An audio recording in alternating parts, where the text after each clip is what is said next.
Welcome to the Yard of Greatness. My name is June Allen and this is Yard TV.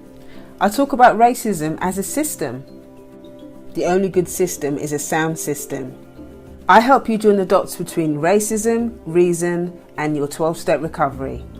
I help take care of you so we can take care of each other.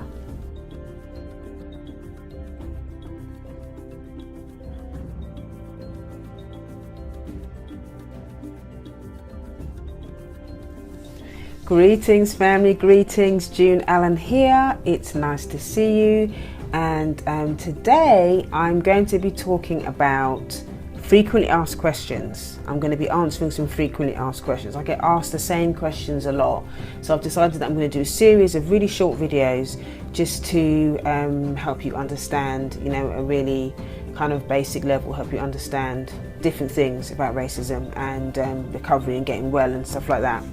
So today I'm going to talk about what exactly is racism. What is it? Because I see loads of terms being thrown around. I see people saying, oh, it's this, no, it's not that. So I'm going to basically give you the answer to what racism actually is, that's actually been written down by our scholars, not anybody else. So basically, this book, can you see that?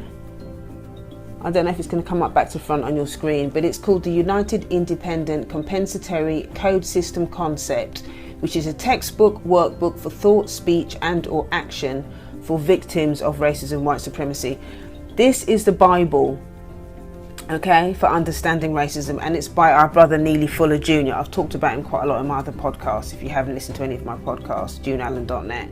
Okay, so just to quote Neely Fuller and to see how he actually defines racism, I'm just going to quote him in this page. It says, "The people who practice white supremacy racism do so by constantly thinking, speaking and or acting in a manner that directly or indirectly keeps all of the non-white people of the known universe subjugated on the basis of colour at all times, in all places, in all areas of people activity." He was the guy that discovered that and wrote about that racism is actually active in 9 areas of people activity. The 9 areas are education, economics, entertainment, labour, law, politics, religion, sex and war.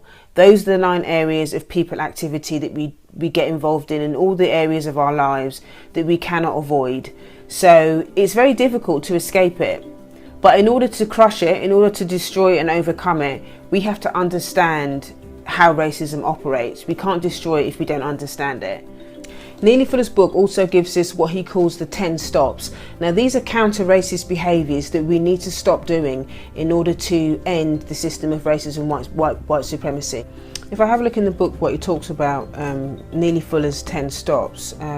The 10 stops are things like stop snitching, stop name calling, stop cursing, stop gossiping, stop being discourteous, stop stealing, stop robbing, stop fighting, stop killing and stop squabbling amongst yourselves and asking white supremacists to settle it.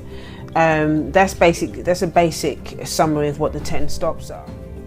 Another really important focus of this book is to get people to start practicing a code of conduct. So not only are you practicing a form of taking responsibility for yourself, but also if you're practicing a code of conduct, and we're all practicing this code of conduct as a community, there's more chance that white supremacy is going to be destroyed. So this is a very, very important book in that regard. It talks about logic. It's all very logical way of actually looking at racism, dealing with racism, and actually using the behaviours as a counteractive way to get rid of the system and to produce justice.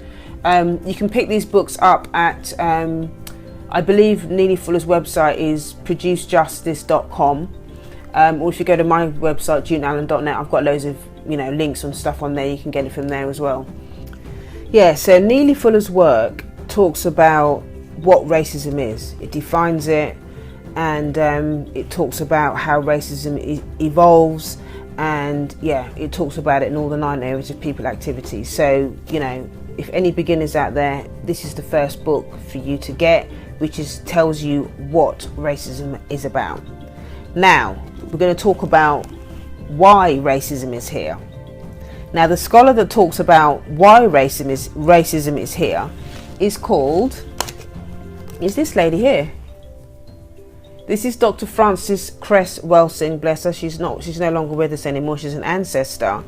But this fabulous book, The ISIS Papers, this book talks about why racism is here.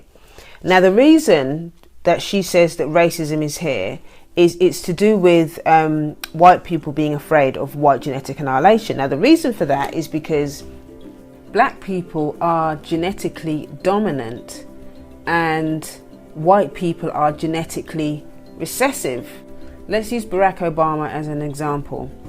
He's got one white parent, one black parent, but he's a black man. So therefore, if we all loved each other, had loads of babies and all of that kind of stuff, eventually white people would be wiped off the planet because they're genetically recessive. You can get white people from black people, but you can't do it the other way around. White people are going to be cancelled out because they're genetically recessive. White people are less than 10% on the planet. And also there was a recent study that came out that suggested that, that was saying that white people are dying quicker than they are actually having birth. So with that going on, there's more of a chance that actually white people are going to be extinct within a few generations. So this anxiety, this fear around this stuff is actually what's driving the behavior. That's what's driving the aggression. That's why racism is so terroristic towards people with the most melanin. And that's why black people, particularly black males, get so much aggression, why they're murdered, why it's all geared around black men, because without black men there is no black families. Black men are the only people that can impose intercourse on black women, and so black men are the ones that are targeted, because if there's no black men, then we can't produce any black babies. So that in a nutshell is why racism is here. So this is the book. It's called The ISIS Papers, The Keys to the Colours. Again, I'll put a link in the show notes where you can get a copy of it. It's a fantastic book. She talks about, I love the chapter on narcissism. She talks about the black family. She talks about black fear. She talks about spirituality as well. She talks about how white Jesus has been used to abuse us and to brainwash us and all of that kind of stuff. It's a fantastic book. So in a nutshell, this is the book to learn about why racism is here. So now we're going to talk about how to deal with racism. Neely Fuller's book tells you a little bit about how. But what came up for me when I was reading this work and when I was thinking about it was the whole concept of, sometimes it's difficult for people to stop these behaviours because we're in a traumatised state. Traumatised people are self-destructive. And so if we don't understand our trauma, if we don't understand how our pain has manifested itself within us at a personal level, it's going to be very difficult for some of us to stop these behaviours. Because we haven't dealt with the trauma. We haven't dealt with our own personal trauma. These are all forms of acting out behaviours. Pain manifests itself in different ways, like I was saying to you before. Sometimes it's internalised and sometimes it's externalised. And a lot of the things that he's talking about in this book is stuff that's been externalised. And I know for me, I realised that if I didn't understand my own pain, my own process, it would have been difficult for me to stop some of the behaviours that I was practicing in these 10 stops. So it is important. It's an important thing to think about, that it's not just a case of, just stop doing it and people can stop doing it. I think it goes a lot deeper than that for a lot of us because, as I said, we are a traumatised people. I also gave a recent talk to a group of black women on the oppression of a black woman. And one of the things that I spoke about was the whole concept around how we are complicit in our own oppression because we're traumatized, how we pass the trauma on to our children by being violent to them under the guise of discipline. These are one of the most powerful ways that white supremacy actually it makes the trauma intergenerational. And the reason why this continues is because, again, we haven't dealt with our own trauma. So it's that pain gets passed on to the next generation. So I think it's an important thing to think about. it's an important thing to think about. And I know for my own process as a parent, I had to work very hard and work through the pain of my own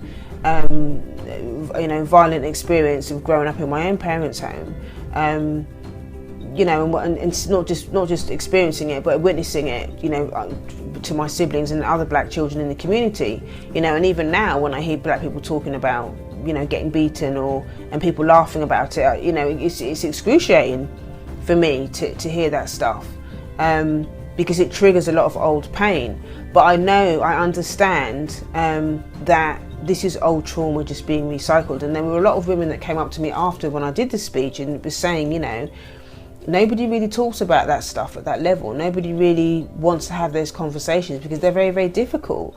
But it's actually a really important part of our process. It's an important part of our healing.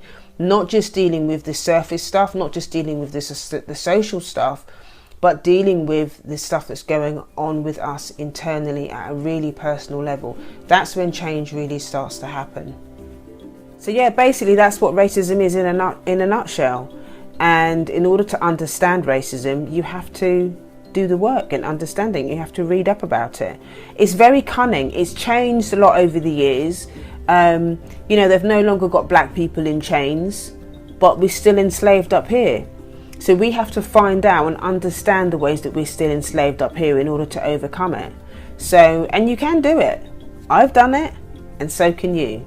At the Art of Greatness, I believe that my work is about how to actually process the pain around racism, because I don't see that there's not really a lot anybody else actually talking about how to process the pain of it. We know what it is, and we know why it's here.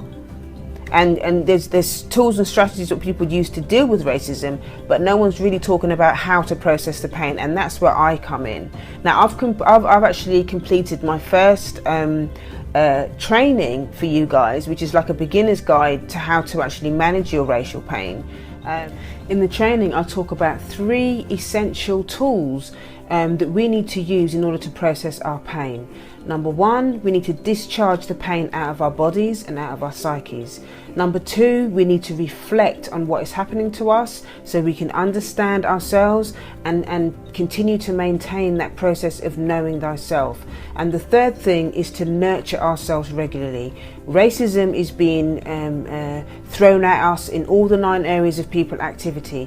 Therefore, we need to counteract the aggressiveness of it with being nurturing with ourselves in just as much intensity and compassion as the aggressiveness is done towards us. So we have to be able to counteract that. So those 3 things are the 3 things that I use in my own process to maintain my own wellness, and also to process and discharge all of the negativity that I'm experiencing that's attacking me every day. So it's really important, and I really can't wait for you to actually see it.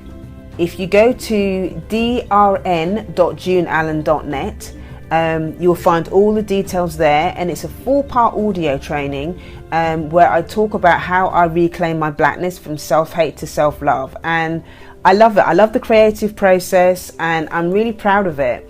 And it's going to be so helpful to you because it's so simple. It basically teaches you how to build up your own daily ritual of how to take care of yourself.